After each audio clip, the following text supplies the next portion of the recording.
Hey guys, so as well as technology for paralysis, I've also been looking into wireless charging. Me and my friend Charles were pondering over the idea of wireless charging in the future. Say you could have a wireless charging system at your college, and as soon as you walk into the building, your phone will instantly start charging. So I've been looking into some wireless technology and I found something called the Mother Box. It works without wires, a dock, or even a charging pad. It uses a receiver that you plug into the phone, and then you can leave your phone in close proximity and it will be charged. Now that's pretty impressive, but not quite as amazing with what Disney has now done. They've designed a whole room for charging, and the technology comprises of a single copper tube in the middle of the room. Copper because it's very conductive, and this is now called quasi-static cavity resonance, but I won't be able to explain it as well as they do. So here's a little video from Disney about this charging room. I hope you enjoy. Thank you. During the turn of the century, Nikola Tesla had this idea to send wireless power anywhere around the planet. How we wanted to do that was set up a standing electromagnetic wave that would reverberate between the ionosphere and the ground and travel around the world, and you would be able to tap energy out of this. Well, that idea didn't really work out, but it gave us some inspiration for ways to set up wireless power in large spaces. So what we're going to do is we have a metallized room, and we're going to use standing electromagnetic waves that reverberate all around this room, providing wireless power to any device inside.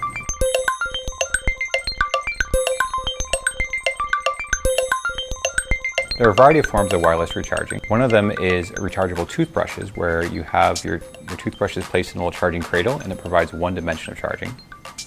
Another form of wireless recharging is wireless charging pads, where you can have a cell phone that's placed anywhere on that pad.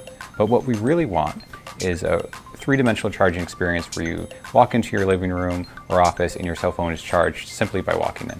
The way we're trying to address this problem is by building large metallic structures and filling them uniformly with magnetic fields.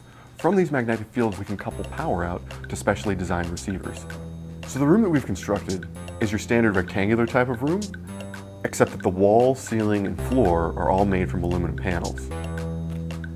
Into the middle of the room, we've inserted a long copper pipe. And in the center of that copper pipe, we've actually cut a small gap into which we insert discrete capacitors. And it's those capacitors that set the electromagnetic frequency of the structure and confine the electric fields.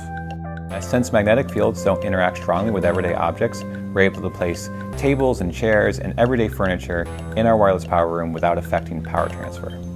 At the resonant frequency, currents travel up and down the pole at 1.3 million times per second. Those currents travel through the ceiling, down through the walls, and back down to the floor, where they again flow up through the pole. It's those currents that generate magnetic fields that circulate around the pole.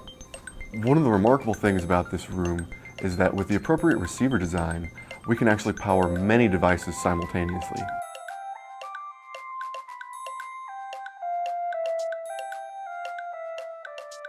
Because of the way the magnetic fields swirl around the pole, the initial receivers we designed need to actually be oriented perpendicular or orthogonal to the magnetic field swirling around the pole to receive power.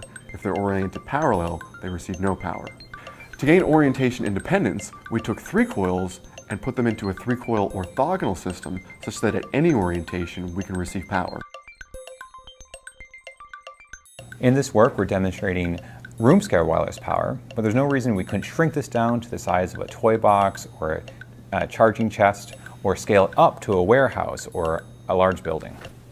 Our simulations show that we can transmit 1.9 kilowatts of power while meeting federal safety guidelines. This means it's completely safe for people to occupy this space for any amount of time. My name is Lance Sample, and I lead the Wireless Systems Group here at Disney Research.